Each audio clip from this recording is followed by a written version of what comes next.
see the world through other people's eyes. Now, empathy is a quality of character that can change the world.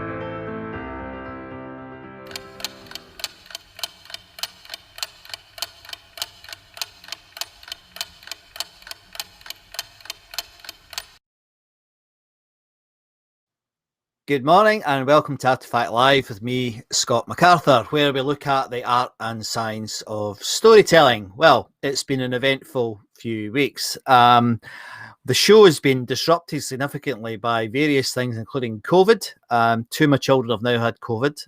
My youngest is currently, not my youngest, my second youngest is currently in bed with COVID.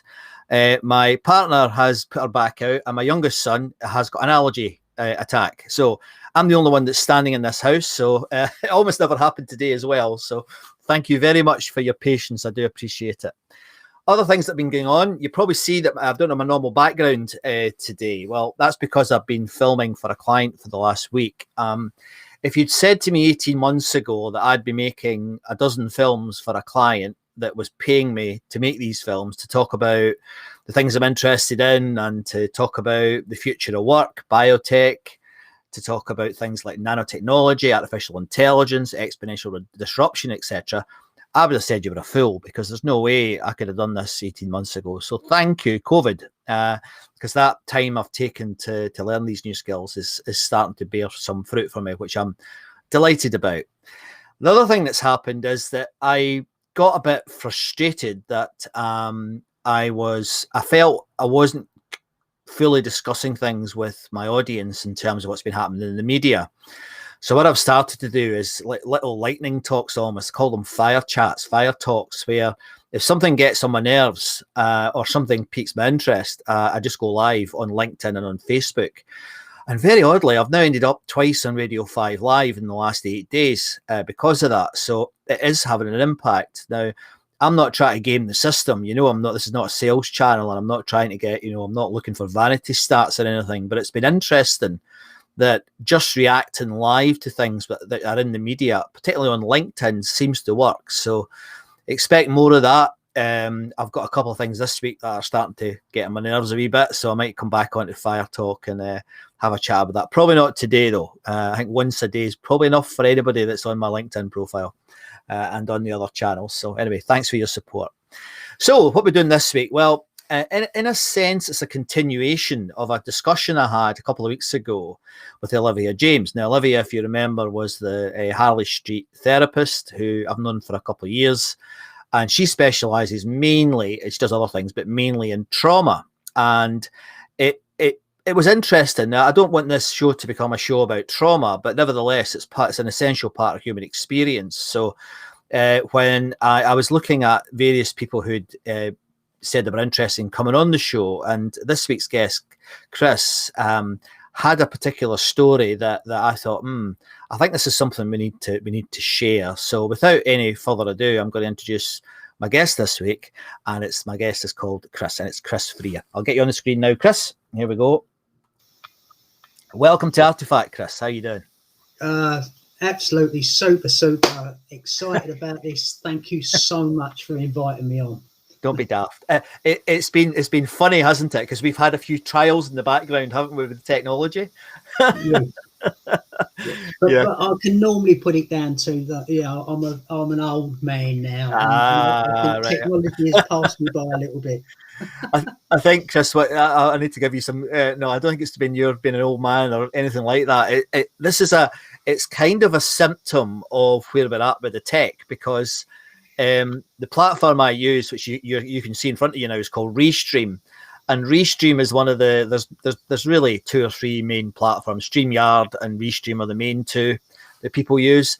And both of those platforms Chris, they're run by children. They're like 18, at least they look 18, and they're in what they call perpetual beta. So these things are never right. There's always issues.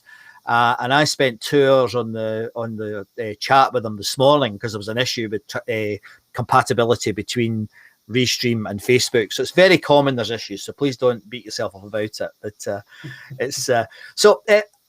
I'm really chuffed you've come on, because you told me your story, at least part of your story, a few weeks ago when we first met. But I'm really looking forward to hearing the whole story. But could we maybe start by could you give the audience a feel for you? Who are you? What are you about? Who's Chris? Okay. I'd like to start by saying that whatever I say today, I would never ever suggest that you don't take the advice of your health professional that is looking after you. But what I am going to suggest is that that's not the only road that you can go down. And I'm a real advocate of lifestyle choices to create the absolute best health environment in our body that we possibly can. Okay. So, yeah. Okay. So what is it you're in terms of, where are you, Chris? Where do you live? I live in Malden in Essex, which is a very ancient town. Yeah. Yeah, and I've lived here now since 2010. Right. Okay. I relocated here then.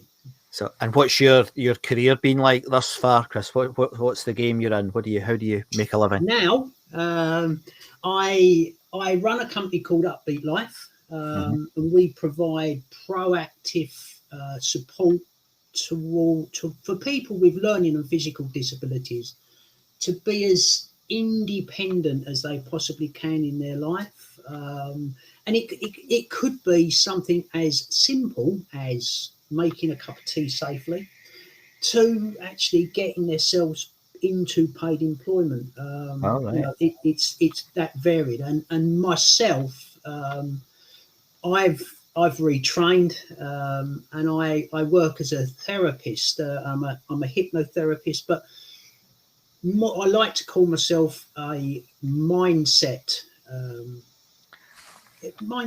coach, if you like, a transformation therapist, really, because I tend to deal with people's locked up trauma, their self-limiting beliefs that they have, and we work on reframing and finding a new way forward towards whatever they feel they want to achieve. Yeah.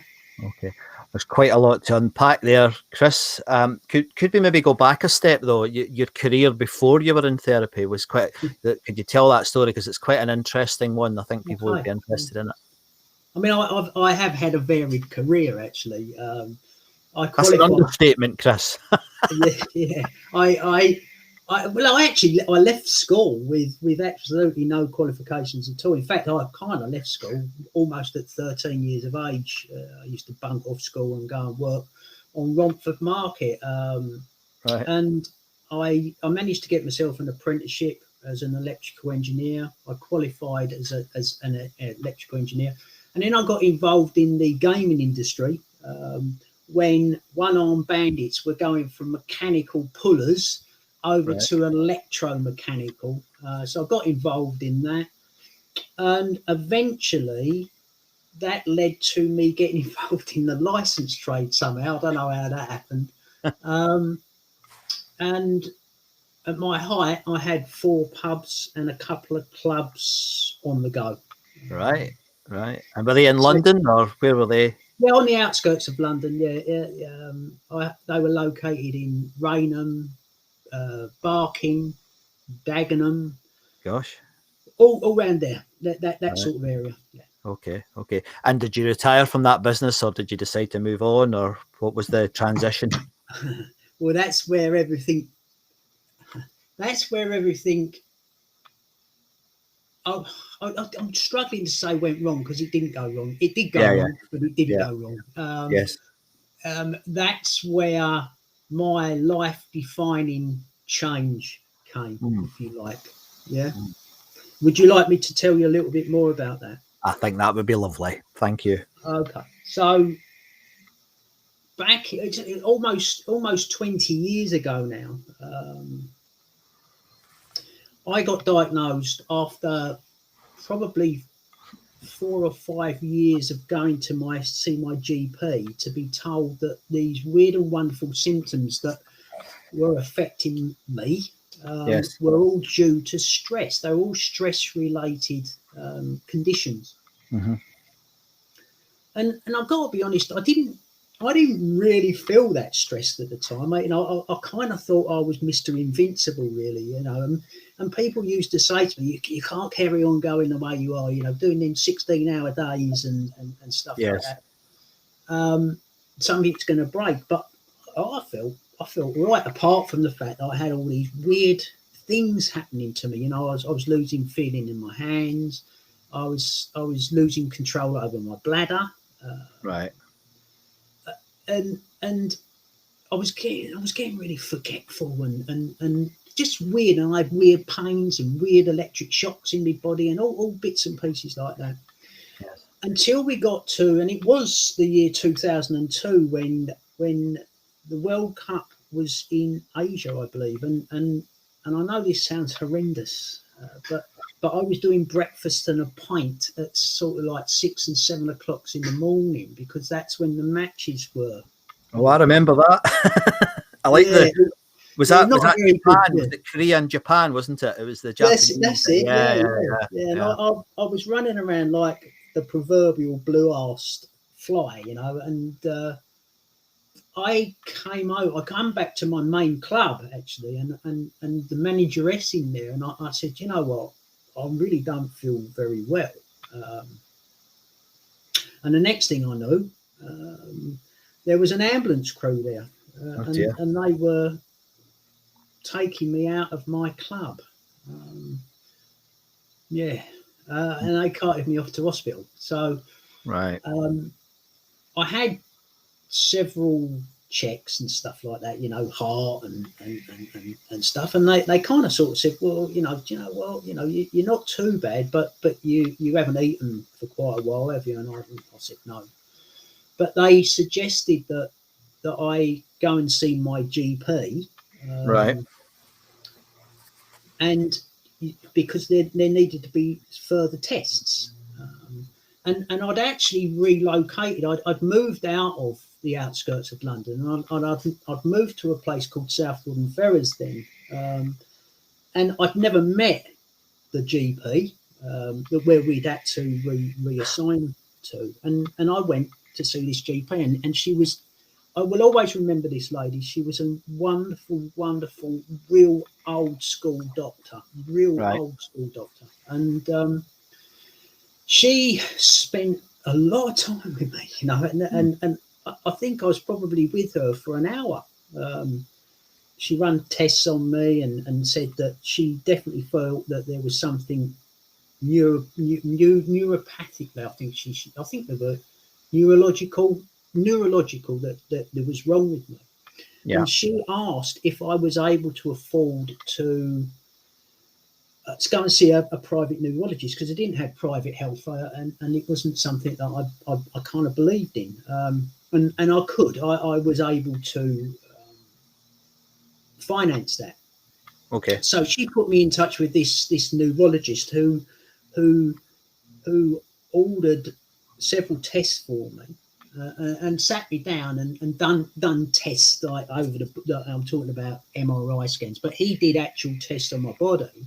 Right. And he then said to me, he said, look, this condition, you've definitely got something neurological wrong with you, and it could be one of six things, six conditions, and I can only remember one of them, right, that he said, and one of them was actually syphilis, believe it or not. Right. Okay. And, I kind of was thinking, I really hope I've got syphilis, because because he actually said to me, he said, if it's that, we can do something about it. He said, but the others, Right. There's not a lot we can do. Yeah. Ah, right. Okay. So I kind of read, and I was trying to work out how I'd got it, and because I'd convinced myself that that's what it was, you know. Yes. Well, after the MRI scan and the lumbar puncture, Oh dear. which you hear these horrific stories about, and you do, but I found the procedure to be quite okay. It was all right. It was Oh, that's okay. nice. I bent over and just watched the birds flying by as the procedure was going on. Yeah. And I found out from them tests that I have a condition called multiple sclerosis. Oh, right. Okay. The neurologist said to me, he said, look, it is incurable, but don't worry about it too much. He said, because we've got some, powerful disease modifying drugs that we can give you. It will slow down the progression of this condition. And, go off and, sort of live your life as normally as you can. He said, don't do too much exercise because I don't think that's good for people with the condition that you have. But just go off and live your life and don't visit Dr. Google, which is, of Yes. course, the first thing I did. And I've just started to find all these horror stories, really. Yes. And they were horrific. And I got introduced to an MS group where I went there, and you saw these people that were a long way down their journey, and they was in electric wheelchairs, and they were sort of like immobile, and it absolutely scared the bejesus out of me, to be quite honest with you. Right. So how did you deal with it then? What was the? Well, I didn't deal with it, Scott. Really. Did you not? Right. No, Okay. I did deal with it in the way that I did, because I was quite public facing. I was this cheeky publican, cheeky chappy kind of geezer, Yes. and nothing beats me sort of fella, Yeah. But actually, behind that suit of armour that I built around me, I was falling apart inside, Really? and I really was falling apart inside. Yes. I became very anxious. I was worrying about the future. I had a young family. I got 4 amazing children. I had I did have quite a nice lifestyle as well, as you can imagine. But I knew that I couldn't. I knew that I couldn't maintain that. Right. So, yeah. Anyway, I started the disease modifying drugs. I was taught how to inject myself 3 times a week, Right. in various parts of my body, and off I went. But I just seemed to be getting worse. Nothing seemed to be working. I was. There's different stages of multiple sclerosis, and I was told that I was in the relapsing remitting stage. Right. Which means that you have a relapse and you feel really ill, and then you feel reasonably okay, Okay. again. And I was waiting for that time when I felt reasonably okay, and it wasn't happening. My first wife, who I have absolutely no animosity towards at all, because this does happen to many people that are diagnosed with these kind of conditions, but she chose that she didn't want to be married to someone who's ill. It's not what she'd signed up for. Yeah. And she started divorce proceedings against me, which I did take really bad, and I slipped into depression. And in 2007, it was 2007. I think it was May, actually. I woke up in a room above one of my pubs that I'd rented out, and I'd taken over one of the rooms because I was no longer in the family home. Right. And I woke up, and it was actually a really beautiful morning. And I looked out the window, and I just thought, today is a good day to end my life. And I went out and had a really serious attempt at doing that. Right. It was obviously an incompleted attempt, but nevertheless, it hurt a great deal, and I got carted off to hospital. At that time, before that, I hadn't. I thought I was worth nothing. I absolutely Really? felt I had no worth at all, and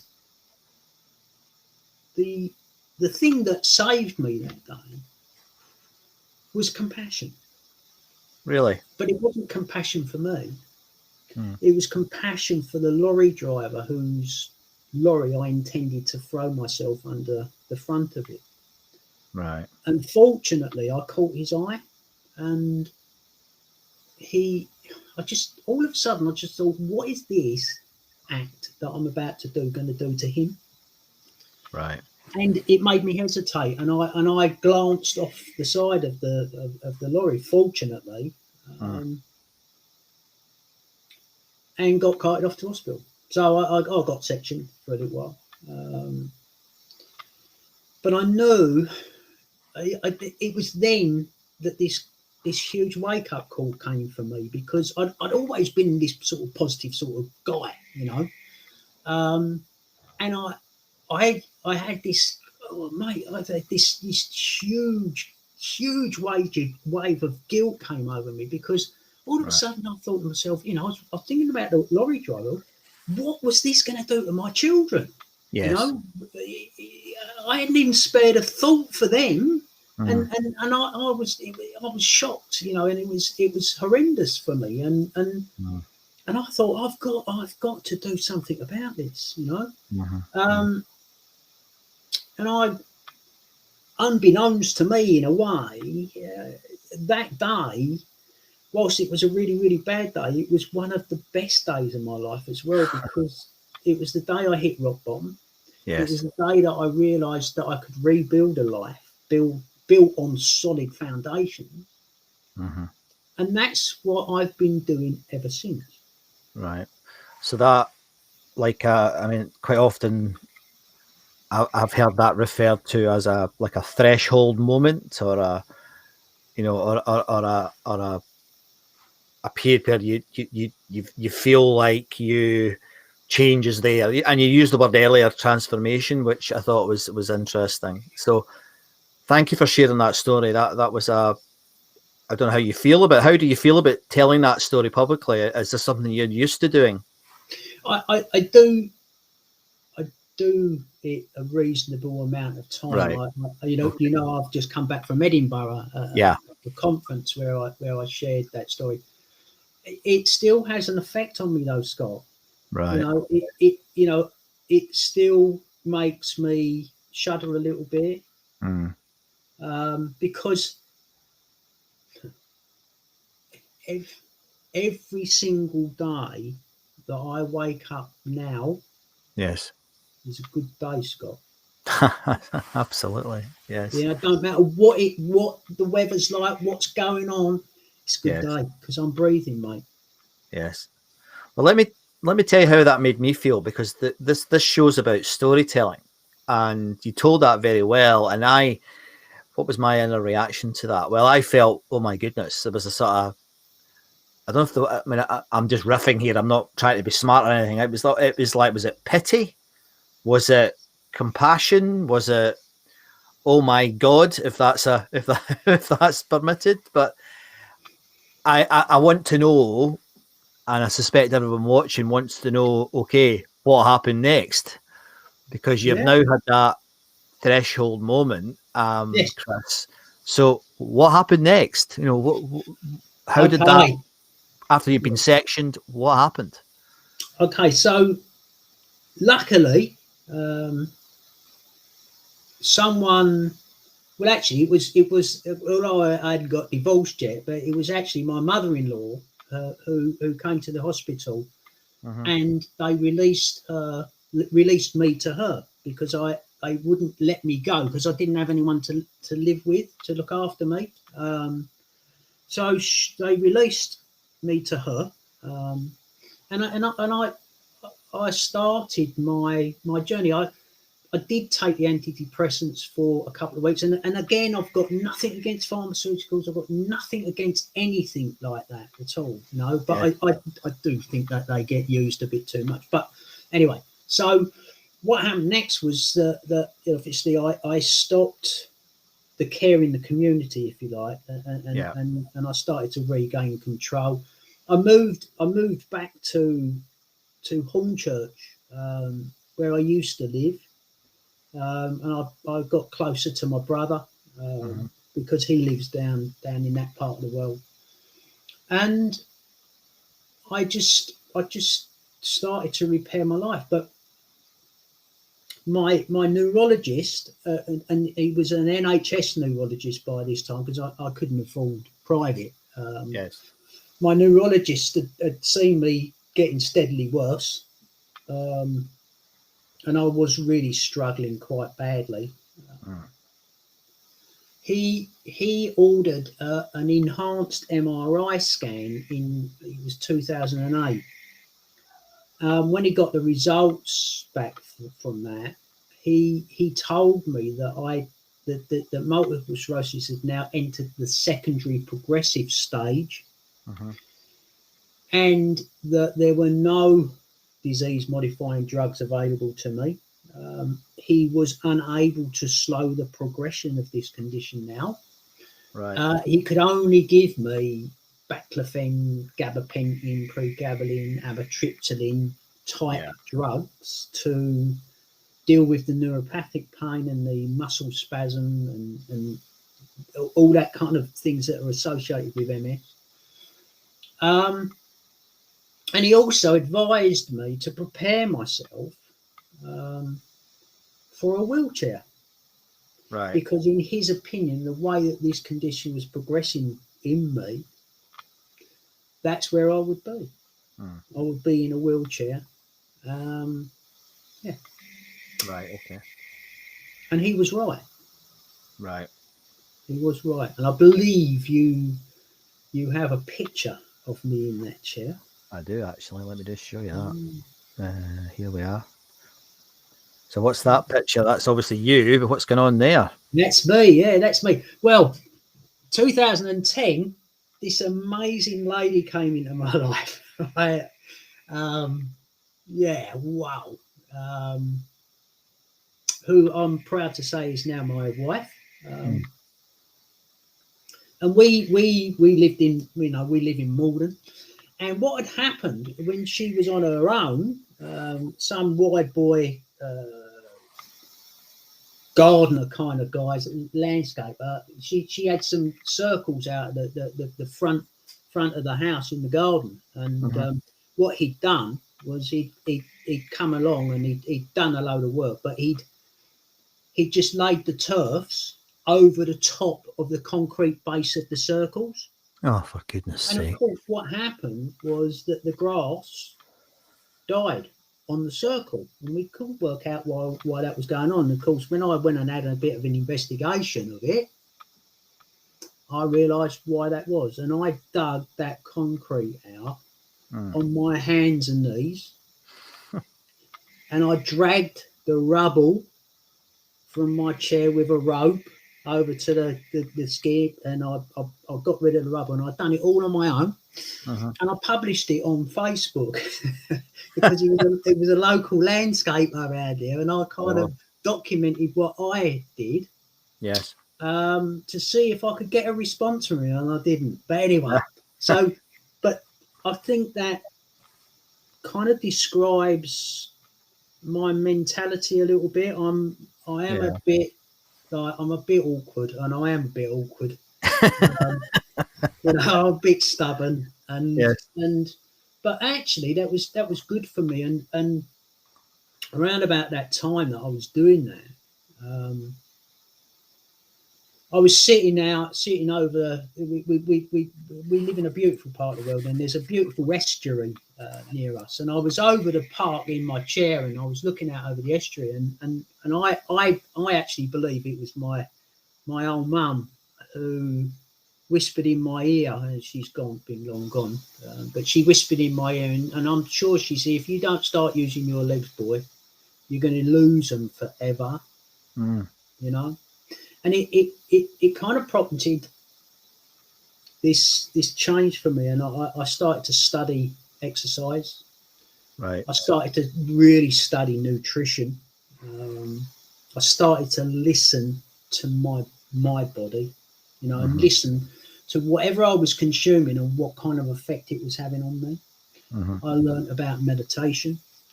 I learned about mindfulness. And I studied people walking. Right. And I started by crawling, really, you know, and I used to crawl to move my limbs and found that I did start to get control back. Right. I felt better changing my diet as well. And I have to say, although it's been a very interesting journey, and it's been up and down, up and down, up and down. But I tend to eat a mainly plant-based diet now, and I consume the best possible products that I can. I don't tend to eat anything that's produced for me. It's all created, you know, either by myself or by my wife. But I know what's in them ingredients. Yes. And yeah, I feel. Oh, I'm 62 now. I feel fitter and healthier now with an incurable autoimmune illness than I did when I was 42. Right. And was that the beginning of this mindset notion that you talk about? Was that where you started to think, okay, there's something in this that perhaps I can share with other people? Was that when it started? Yeah, absolutely. Yeah. I mean, I'm absolutely. I mean, we are literally only what we think, aren't we? Yes. You know, and I know that sounds a bit of a glib statement, but it is so true. Yes. You know, one of the statements I love is Henry Ford, and he said, "If you think you can or you think you can't do something, you're probably right." You know, and I just think that's so wonderfully simple or simplistic, if you like. Yes.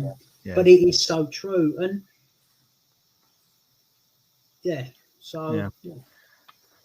So, I mean, the next natural question is, you don't use a wheelchair anymore, do you? You're or you still use it, but occasionally. Is that how it works, or what's yeah. I mean, happening? I still have it.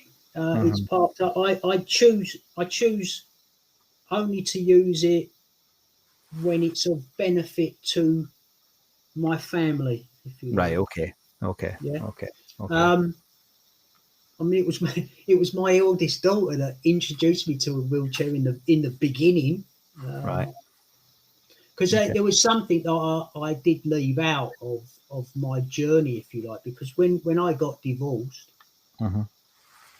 one by one, my children came to live with me. Really Yeah.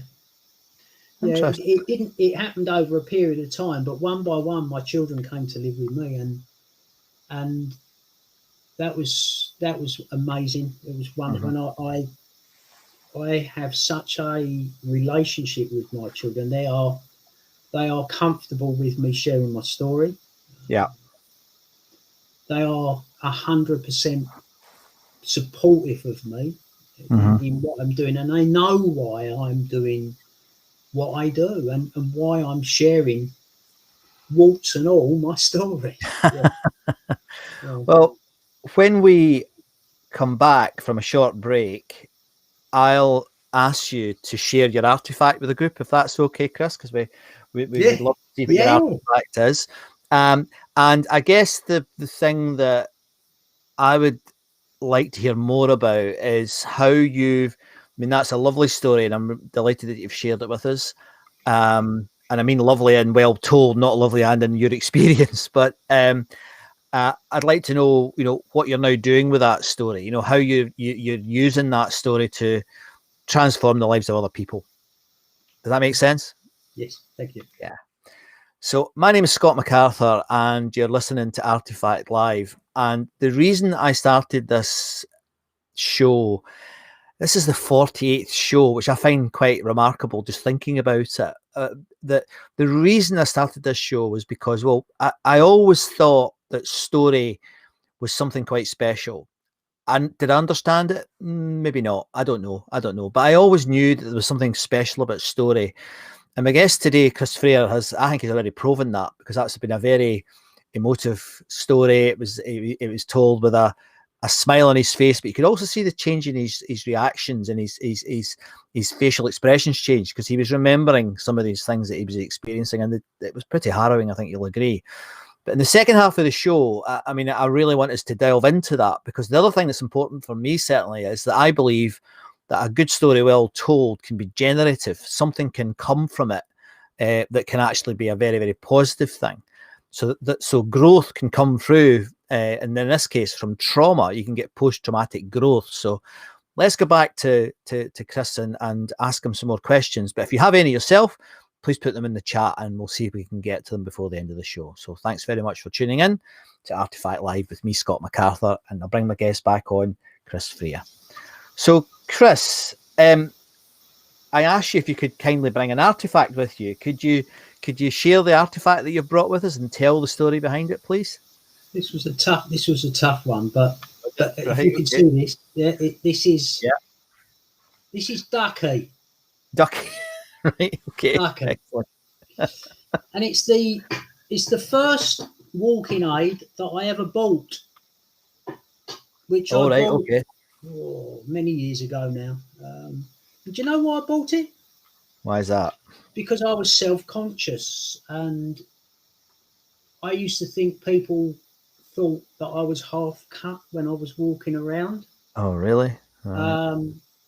And actually, I remember back in the day that there was these T-shirts, and I'm sure they're still there.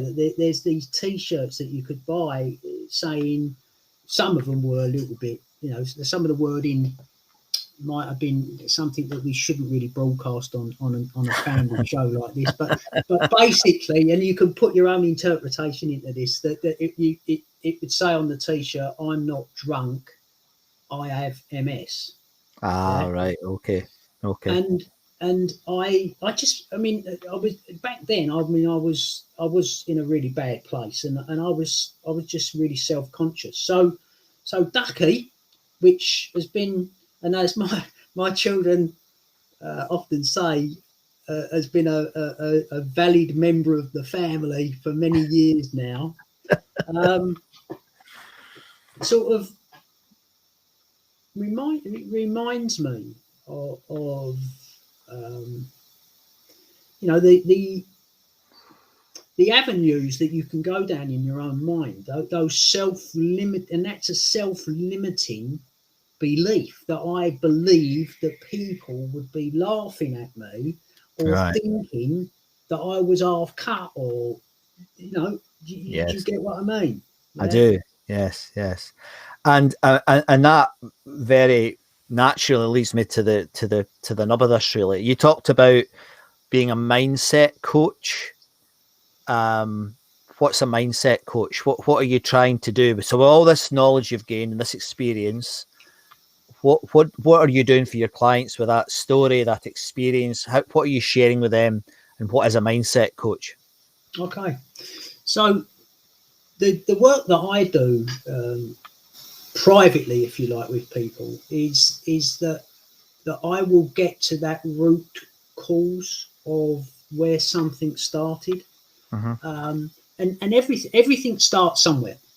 Yes. And I also believe, and many of the amazing health professionals that I connect with now believe that unresolved trauma it could be in childhood. It could be even something that you no longer think about, but it's still in your subconscious, and it still controls the decisions that you make in everyday life. So what I do is using different techniques.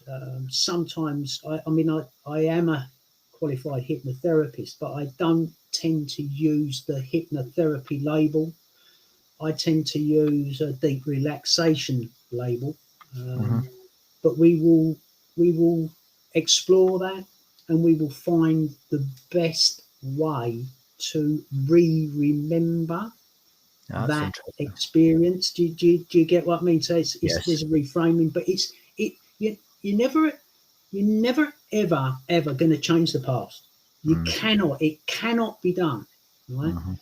But the way that you remember it, or the way that you allow it to control the decisions you make in everyday life, can be changed. Right, very good.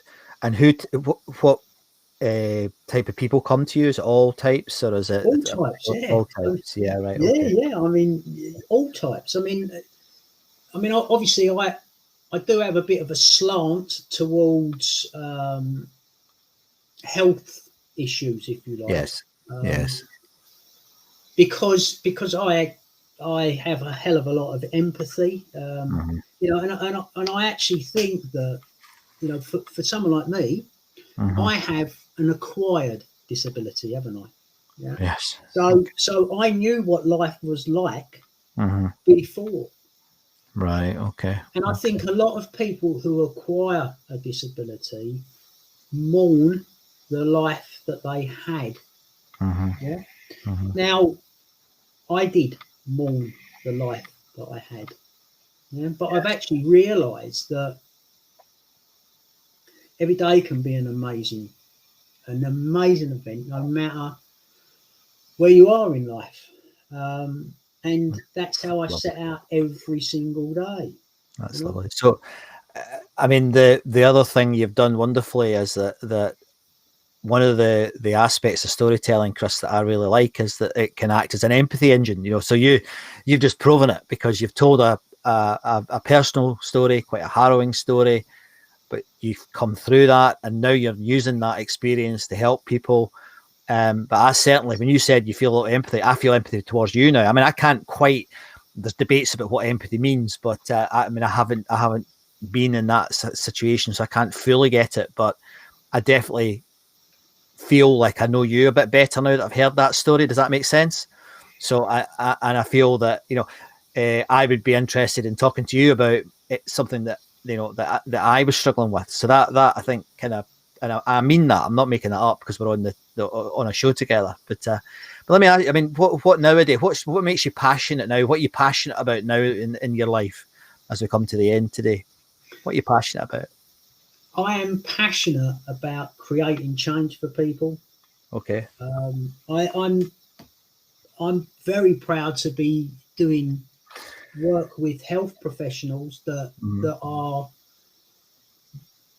recognizing the benefit of lifestyle choices for people's overall health. And I am that conduit, really. I'm not a superhuman. I kind of think medical professionals are amazing. What they've achieved. All them qualifications. Yes. But I am that conduit, and I'm also living proof that this stuff works. Yes. And I will also say that all of your lifestyle choices, no matter what you do, is not likely to do you any harm, is it? No. By eating healthily, eating the best, and I really want to say this. I'm sorry, but because I hear this quite a bit, and believe me, Scott, I pick up a lot of haters in different forums. Yeah. Oh God, yeah.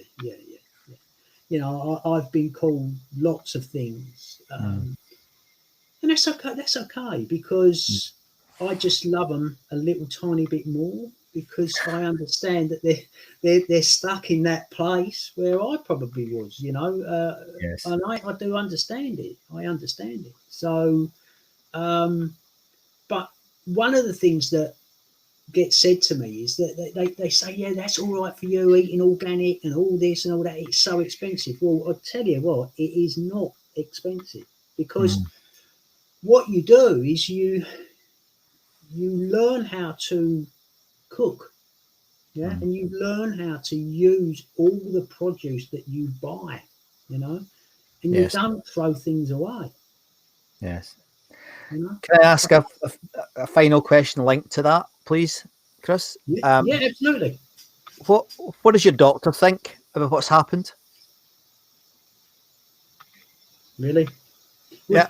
Do you really want to know? I wouldn't have asked it if I didn't want to know. What does your doctor think? Okay, well, I've got to tell you two things, really, Right. because my neurologist, Yeah. who told me I'd be in a wheelchair by 2012, and he was right, and used to see me every year. And I used to dutifully turn up in my wheelchair, because they always make the appointments for the people who have got mobility issues or broken limbs in the furthest possible clinic away from the car park, don't they? You know, always do that. Yeah. So I used to turn up in my chair, you know, and he'd go, well, there's no breakthroughs. I'll see you in a year. The last time I saw him, which, you know, it was, I think it was 2016, 2017, something like that. I walked into his surgery. Yeah. Excellent. And he looked at me and he went, what drugs have I put you on? What drugs is it? Right? And I said, I'm not on any drugs, doctor, am I? You told me that there was no drugs for me apart from the things which I've already said about. And he looked at me and he went, you look like you're getting better. What are you doing? Excellent. And I told him. And he dismissed it. And he hasn't seen me since. Right. Now, Brilliant. my GP, Yes. doctor's surgery, because obviously I get involved in quite a lot of health sort of forums and things around where I live. I gave a talk to my doctor's surgery. Yes. And one of the doctors, actually my doctor, he went, yes, but you've achieved all this breakthrough with the drugs that you're on. And I went, but I'm not on any drugs, doctor, am I? And he went, you must be. And I said, well, you've got my medical history. You can have a look, you know, look at it and tell me I'm lying, because I'm not, you know? Yeah. Yes. And excellent. Yeah. So, yeah. No. Fab. Well, thanks for sharing that. Before I ask you about contact details and things, I've just got a question here from Joe, who's asked the question, how can you rise above the negativity of others, Chris? How do you manage that? I think, that's a big question, that is, Scott. I mean, that's a wonderful question, Joanne. Yeah. I think, do you know what? I think for me, it's being kind to yourself, really. I think practicing self-love is extremely important. Being confident in the direction that you're going in is important as well. And I think also being true to self is massively important. And I just don't allow other people's negativity to seep into my life anymore, you know, and that's because the reason I'm able to do that is because I've dealt with all of my past trauma. And that's kind of how you started the conversation, Chris. So thank you very much. That's been a lovely conversation. I have really enjoyed it, I must say. And can I ask if people are inspired or curious, what's the best way for them to get in touch with you? I mean, I've got your website here. I can put that on the screen. But yes. Yeah, I mean, people can contact me through ARTEFACTLive.co.uk. There is a contact me bit on it. I have got a new website called chrisfreer.com. All right. Okay. I'm not sure that it's totally working correctly yet.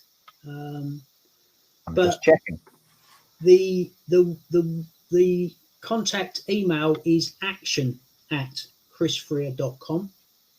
Okay. Or you can link up with me on social media. I'm on Facebook. I'm on Instagram. I'm on LinkedIn. Fabulous. Okay. Well, Chris, it's been a pleasure to finally get to talk to you live on air on Artifact Live. Thank you very, very much for being my guest. I've enjoyed listening to your story, and I'm sure everyone when they listen to this will really appreciate it. Thanks again, Chris. Thank you. Thank you so much, and peace and love to you all. See you later. Thank you. Well, I hope you enjoyed that as much as I did. It was another fascinating conversation, and as I said halfway through, it was lovely to see the reaction on Chris's face as he was telling that story. It was generative. It was, and I particularly liked the part, as I said during the show, that he's then taken that to help other people. So for me, that was a classic example of how story can work. And I'll finish as I always finish. I hope this is a story-filled week for you, because as Chris demonstrated beautifully there, these stories can change the world. They really, really can. The next week, as I've said before, I always try to create bridges between the various shows. And next week, we've got someone who is she calls herself a story therapist, or a book therapist. And what she does is, it's amazing. She helps people, in effect, be archaeologists of their own life. So I'm really interested in this because she gets them to read certain things. She gets them to read fiction, myth, whatever it is, a real life biography, etc. But she delves into their lives as well to use their stories to help them. And as you see, it links quite beautifully with the story that Chris just found. So join me next week for that. And finally, remember, as Chris demonstrated, that stories are so wonderful because they create a connection between people, and as such, they can act as an empathy engine. And in the year 2021, I think more empathy is something we could be doing more with. So thanks once again for tuning in to Artifact Live with me, Scott MacArthur, and I look forward to seeing you again next week.